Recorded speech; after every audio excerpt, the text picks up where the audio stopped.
What's going on, everybody? Welcome to the Taurean Reloaded channel. If you are new, make sure you go ahead and hit that subscribe button. Make sure you go ahead and hit that bell and have your notifications set to all so you can be notified every time I upload a new video or go live.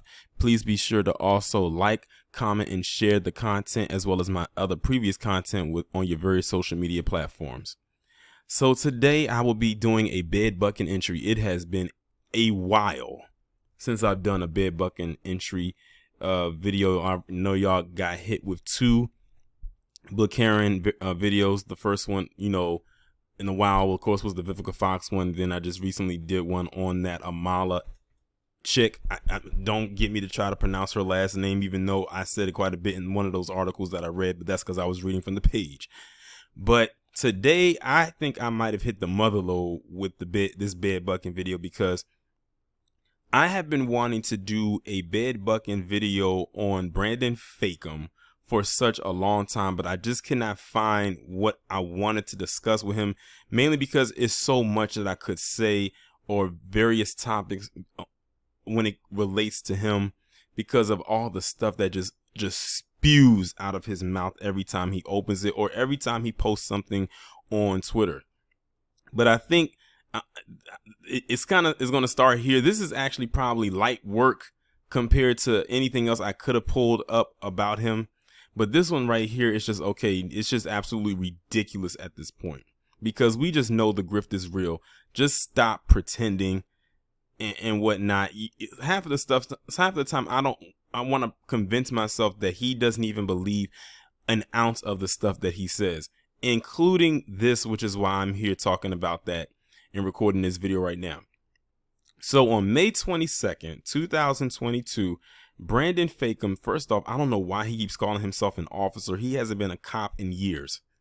I don't know why they keep calling him that. Like this reminds me of Sheriff David. Well, now they got me saying it. David Clark. Keep calling him sheriff, even though we haven't heard from him in a minute. And hopefully it remains that way. And hopefully it'll get to that point where I can say the same thing about him. But they hold on to these titles like it actually means something. But this guy is so, Blue Lives Matter and all that type of stuff. That's probably why he hangs on to it. But anyway, he put this tweet up that made no sense coming from a black person. And I use the word black loosely when it comes to him, because this is, he much like David Clark is a freaking Oreo. Y'all know what I mean? Black on the outside, white on the in. That's basically him. But he posted this tweet where he said white guilt is so annoying, and he put so annoying in all caps as if he is yelling at people. And let's be real here. He's talking to one of two people. At first I was saying that he was only talking to one, but I think he's talking to either one of two people.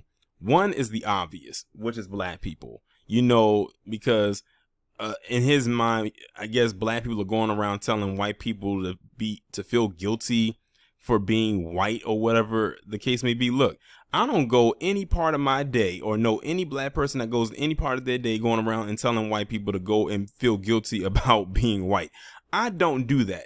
I don't have the time to do it. All I do is I get on here and I do these videos. If they feel some type of way about it, they just gonna feel some type of way about it. I guess that's their guilty conscience kicking in. But I'm not getting on here telling white people on here or in person to, feel guilty in all your PC-ness and give up whatever it is that you have and give it all to me.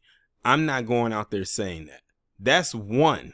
The other part is he's talking to PC people, or for him, the PC liberal, because, they got to play up this game of, the liberal, the PC liberal this and the PC liberal is that, shout out to all the PC conservatives that agree and, help me pay my bills. That's the other ones he's talking to, where you have PC people who do the whole thing of, I'm so, it's so messed up about what my ancestors did to your ancestors. Let me try to make amends and let me try to make this right, and all types of things like that. That's probably who else he's talking to. There was a video that came out a while back where I think it might have been the Hebrew Israelites, and they were talking. I forgot where they were at, but the place looked so familiar. It looked like Baltimore, honestly, because they were at a pier. It looked like a pier. It was near water. I do know that. And you had these PC individuals coming up to them and kissing their shoe. I think one even took their shoe off and they kissed their foot or something like that. Listen, those PC people are stupid, because there's no way that if I was a PC individual, would I have degraded myself and got down on my hands and knees on that dirty ground and kissed somebody's boot or shoe or foot. They went ahead and they did that on their own accord. No one threatened them. No one held a gun to their head and told them they better do it or your brains are going to be splattered out here on the pavement. No one told them to do that. They decided to do that. I'm sure some of y'all, based on the description that I just gave, know exactly what video it is that I'm talking about. But the thing that annoys me the most about him is the amount of water that he toes on his back for PC people, even when they're in the wrong. There was another tweet that he posted, and it was in relation to the shooting that happened in Buffalo. He started off the tweet all sensitive, quote unquote, but then he came back and in the end of the tweet, when he mentioned Peyton Gendron's manifesto, he said, and I loosely quote, part of the manifesto had merit. I'm like, what? You said, did you just say that this staunch Dub S who traveled 200 miles, 3 hours to come and shoot up this grocery store that had mainly black people in it, and all of his victims, with the exception of like 2 that were black, where all of the victims who died were black, you're in his manifesto, and he said what he said. You said part of his manifesto had merit. I would like to know from Fakum, which part did you feel had merit? Because he didn't say which part he felt had merit. Then he went into the whole typical, thing that all the other grifters are known to do, and that's bring up Chicago. And because I think he did, but he brought up Chicago.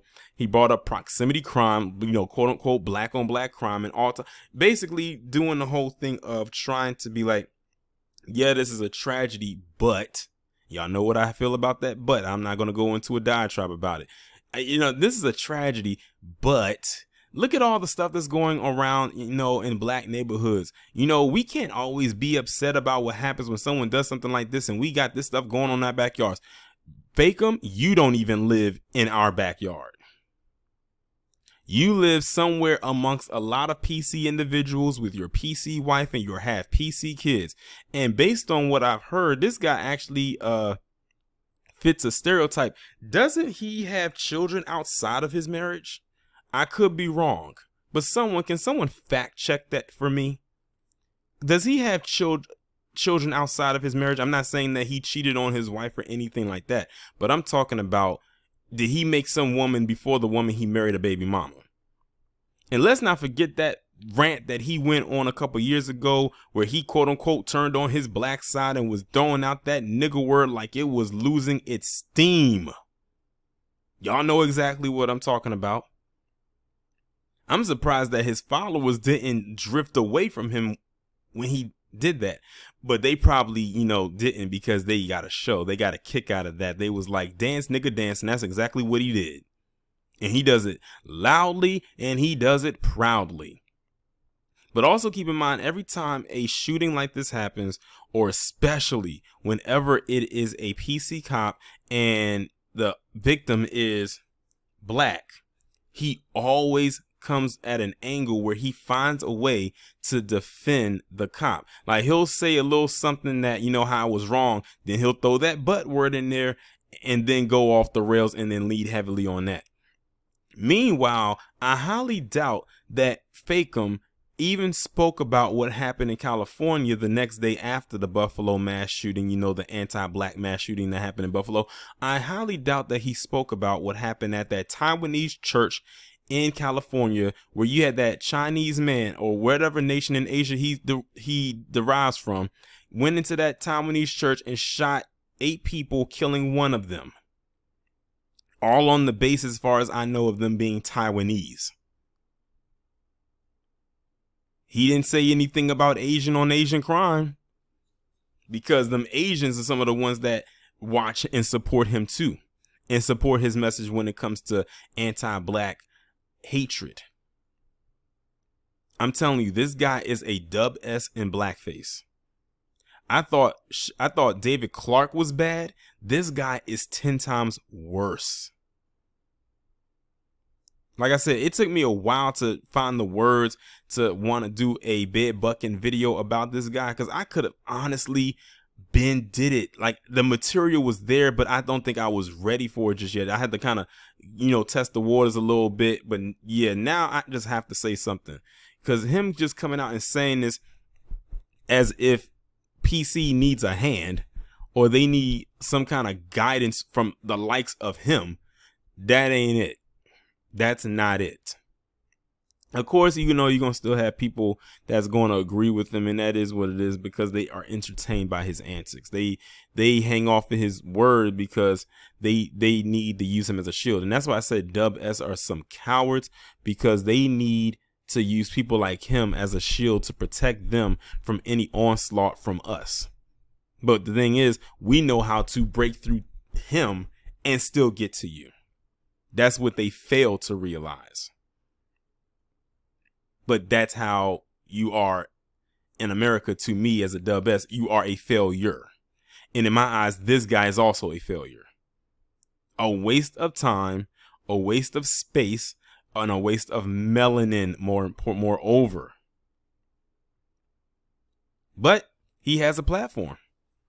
And like I said, they hang off of his every word, at least to get a good cheap laugh, a little thrill, or whatever it is that they can get out of him.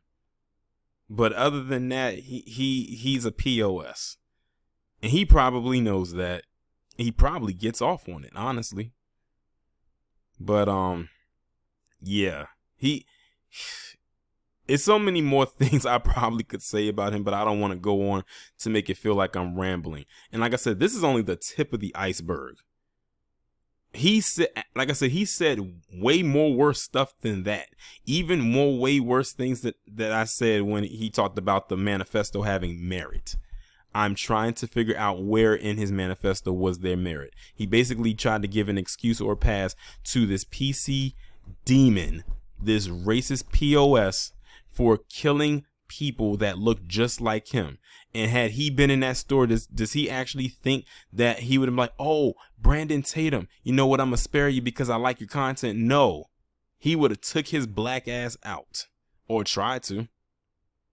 And that's what he fails to realize. That's why I said people like him need some of the biggest wake up calls. Yes, I said calls as in more than one, because one ain't gonna do. One is not enough for him. He needs several to really get the picture. And that's my take on it.